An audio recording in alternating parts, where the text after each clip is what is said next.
Saya itu semenjak kecil hidup di pesantren, Mbak. Lahir di pesantren dan faktanya hari ini sampai sudah besar yang kayak gini bisa melihat bahwa keberadaan pesantren khususnya umumnya untuk Indonesia itu lebih dominan untuk mendidik anak-anak bangsa.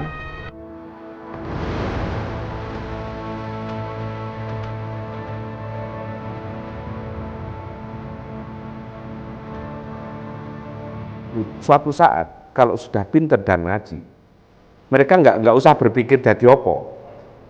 Kalau wis pinter, berakhlak, dadi opo-opo iso.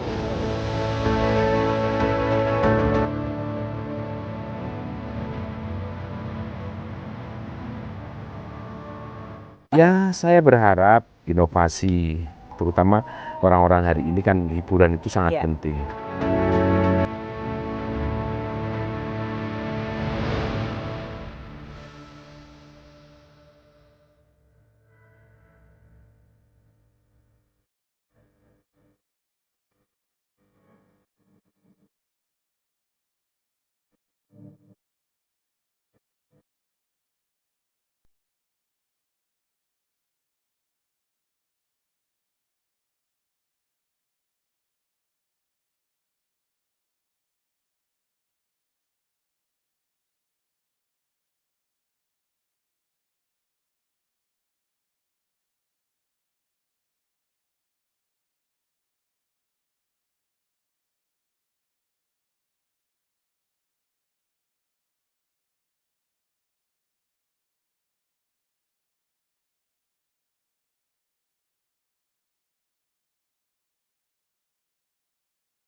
Khususnya umumnya untuk Indonesia itu lebih dominan untuk mendidik anak-anak bangsa yang berakhlakul karimah. Lah di sini nih pondok ini ada sekolahan formal dari MI sampai MTS sampai pada aliyah. Ini yang formalnya ada yang salaf itu baca kitab kuning, Quranan dan sebagainya. Nanti kita bisa melihat lebih jauh pondok Ali Maskur Fathul Mun ini seperti apa, kita ketemu dengan pengasuhnya langsung.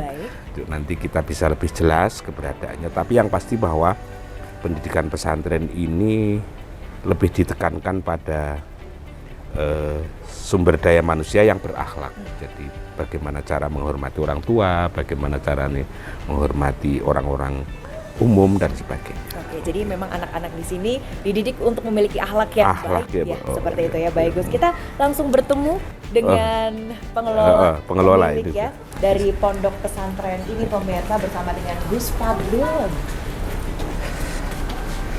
Assalamualaikum. Moga. Nggih, barakallah. Sehat, Pak. Nah, kita sekarang sudah bersama dengan pengelola dari... Bisa dengan santai duduk ya?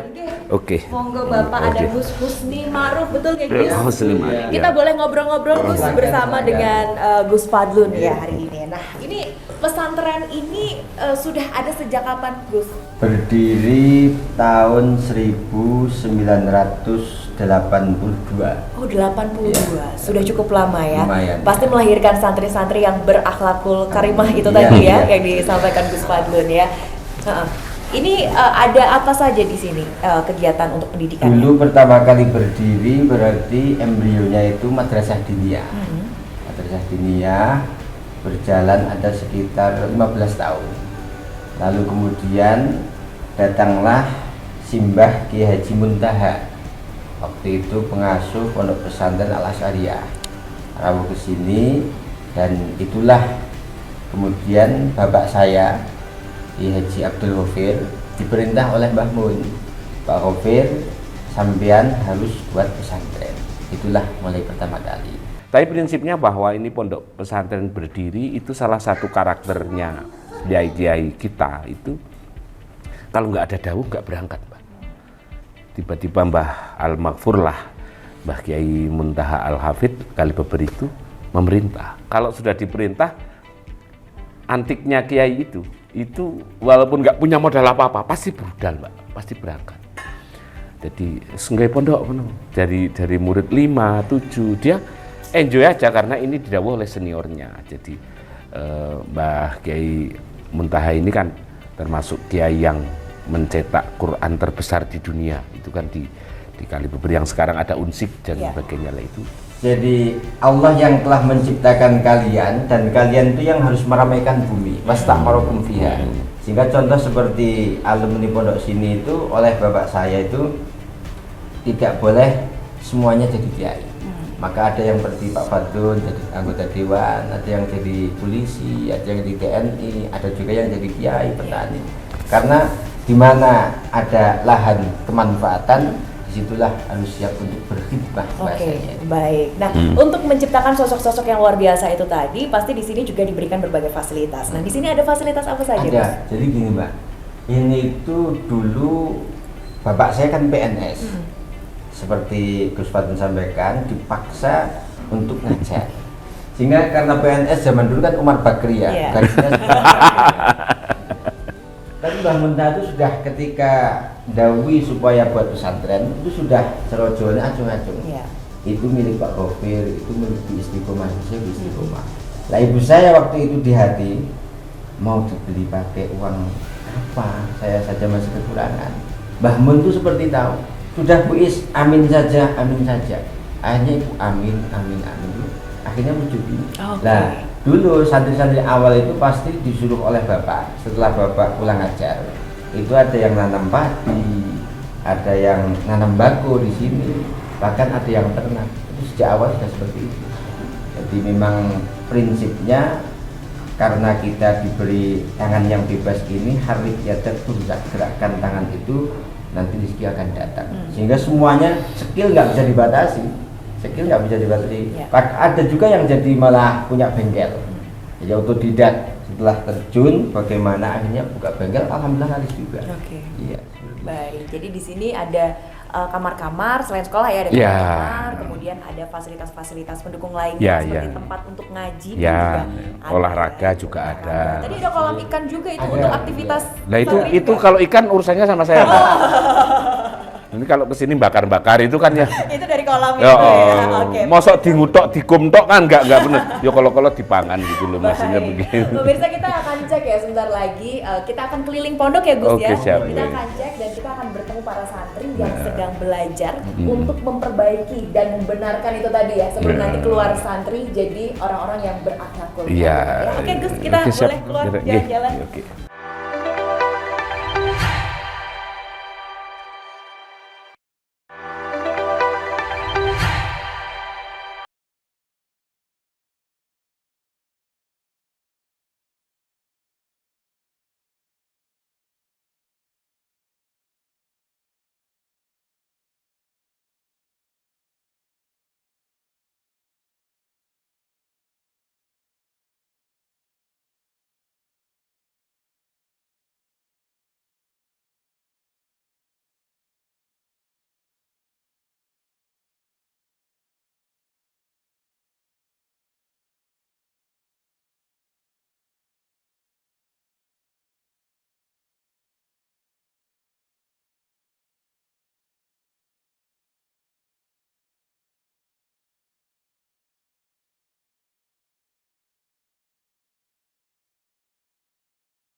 Iya, sebetulnya gini Mas, jadi memang baik ini yang masih MI, SMP, SMA dan banyak juga yang kuliah ke Unsik dari situ. Itu harapannya seperti yang tadi disampaikan oleh Gus Fadlun dan itu menjadi prinsip utama.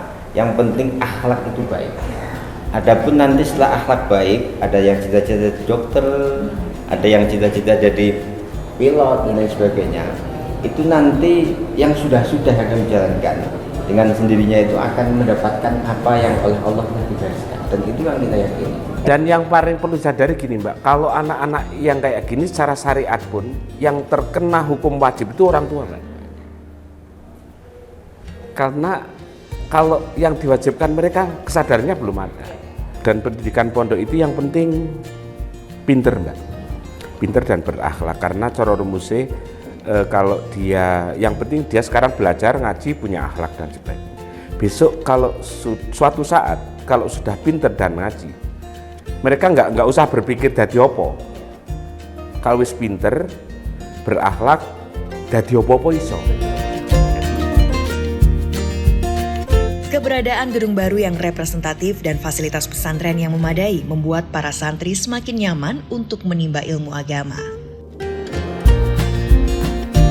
Yang pertama, tadi sudah sampaikan bahwa pondok pesantren ini memang mendidik sumber daya, terutama di dalam karakter.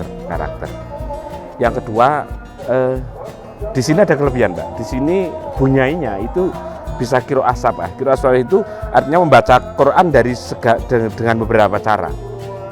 Ada majre, waduhe, gitu. Yang lain kan waduha, waduhe dan sebagainya. Di sini qiraah sabah ada, dan bagi pecinta Al-Quran yang terutama silahkan di sini. Di tengah-tengah mendidik yang kayak gitu itu tetap akhlakul karimah itu jelas harus karena kiai dan bunyai itu sudah tanpa membaca, melihat saja itu sudah pelajaran tiap hari. Bagaimana bunyai sama Pak Kiai, bagaimana Pak Kiai sama santri dan sebagainya, itu sudah pelajaran langsung. Artinya itu sudah kamus berjalan, kira-kira begitulah. Komitmen pengurus pondok pesantren Fathul Muin Ali Mashkur dalam memberikan fasilitas terbaik dan mendidik dengan sepenuh hati begitu dirasakan para santri. Mereka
langsung dengan manajer pengelola di sini, apa aja yang memang tawarannya di sini, destinasi wisatanya apa aja. Karena ini jadi salah satu yang dicari-cari warga luar Wonosobo pengennya ke Kahyangan ini ya Pak ya. Karena terbukti pemirsa ini di belakang kami ya, sedang ada bis-bis pariwisata bersama rombongan ini ibu-ibu yang suka pakai seragam juga ya Pak ya.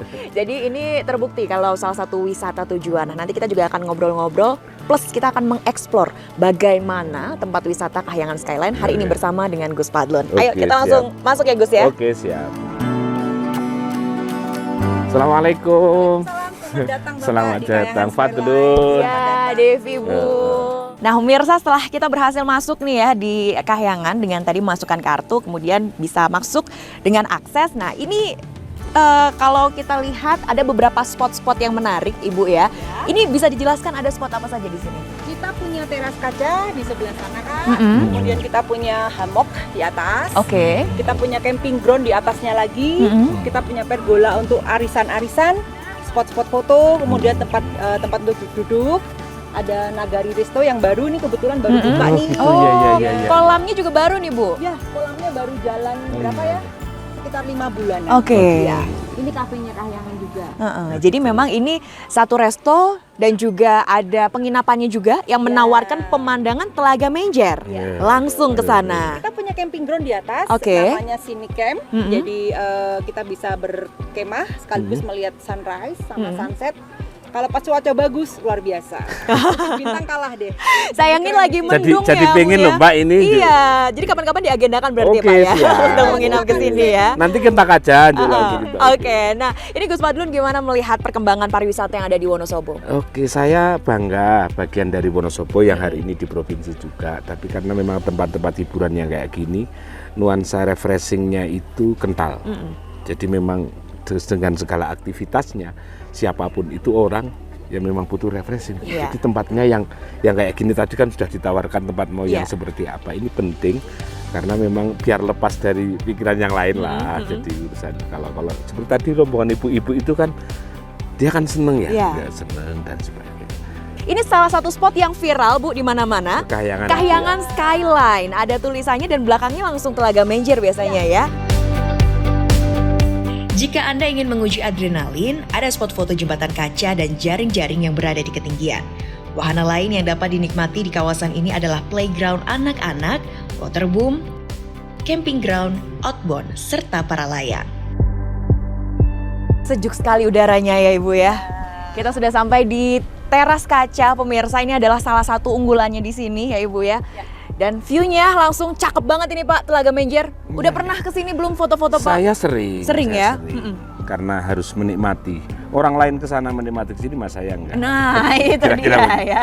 Jadi seger sekali ya. Nah, ini kalau dilihat dari sisi perekonomian, apakah memang juga warga setempat diajak juga untuk bisa bekerja di sini, Ibu?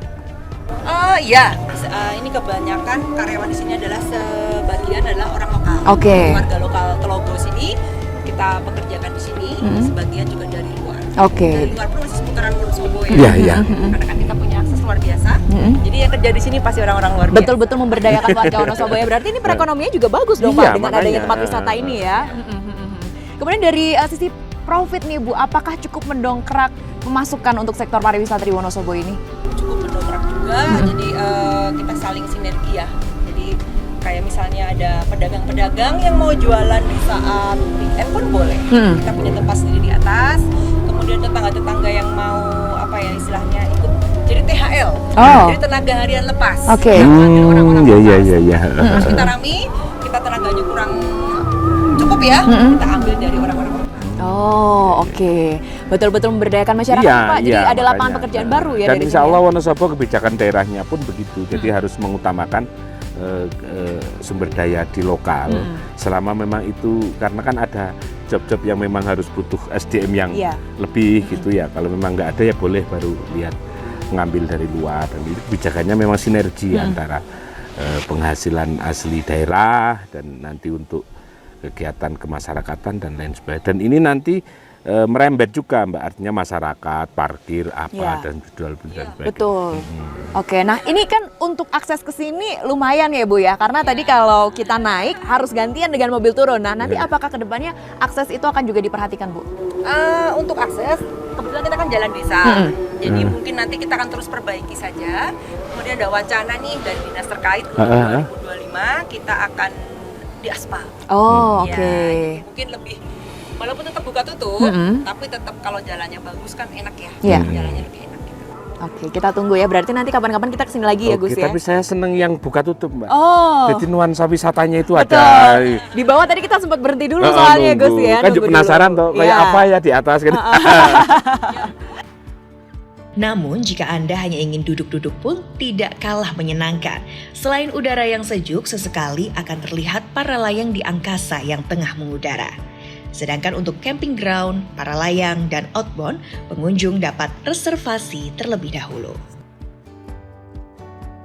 Setelah kita keliling-keliling mengeksplor pemirsa, sampailah kita di titik yang agak tinggi karena tadi naik tangga dulu ya Bu ya. Ini adalah camping ground pemirsa, salah satu yang baru juga yang ada di Kahyangan. Nah camping ground ini muatnya sampai berapa orang dalam satu tenda Bu? Satu tenda maksimal 4 orang, 2 dewasa, 2 anak. Oke. Total ada berapa? Total ada 11 tenda. 11 tenda ya. 11 tenda. Harganya Bu berapa? 290.000 saja. Oke, 290 saja Gus. Satu hari satu malam ya. Iya. Ya. Jadi ini jadi salah satu tujuan kalau misalnya mau menginap. Plus ini bonusnya view-nya yang luar biasa. Iya, betul. Bisa langsung di sini dengan harga murah. Gus Fadlun gimana nih Gus? Salah satu. Saya langsung nanyanya nanti makannya gimana? Apa bawa sendiri atau disediakan? Untuk makan kita menyediakan paket breakfast. Kalau misalnya mau bawa sendiri juga boleh. Oh gitu. Begitu di pagi-pagi bangun tidur buka tirainya, Gunung Sindoro udah tampak di depan sana. Oke. Cantik ya, sudah komplit sekali ya. Jadi kapan-kapan kita agendakan untuk kesini lagi. Oke, siap. Kita explore lagi karena kayaknya di Kayangan ini selalu ada yang baru. Kedepannya next apa lagi yang mau diperbarui di Kayangan kita ini? Kita mau bikin glamping di atas sana nanti lebih atas lagi. Kemudian rencana kita mau bikin semacam kereta gantung ya seperti gondola gitu. Tapi masih plan ya, semoga aja gitu. Atau mungkin nanti kalau ada apa lagi masih kita rahasiain ya, surprise ya. Biar kesini lagi. Biar kesini terus memang, ya. Memang benar kemarin saya kesini ya belum ada ini, kerennya belum ada dan sekarang sudah bagus di perkembangannya. Karena memang kita harus dimanjakan, Mbak, harus dimanjakan. Penglihatan ini harus dimanjakan dan rasa kita harus merdeka dari segala masalah. Ya ke Siroja ini gitu jadi. Kayangan ini ya. Baik, yang terakhir apa harapannya Gus untuk pariwisata Wonosobo ke depan? Ya saya berharap terus berkembang, inovasi karena memang Nyun Sewu penglihatan dan hiburan ini harus selalu berbeda. Mungkin tempatnya masih sama tapi nuansanya sudah menjadi beda, itu menjadi daya tarik mereka-mereka yang terutama orang-orang hari ini kan hiburan itu sangat penting karena di luar sudah cukup penat dan stres. Siap, kira-kira begitulah kira-kira.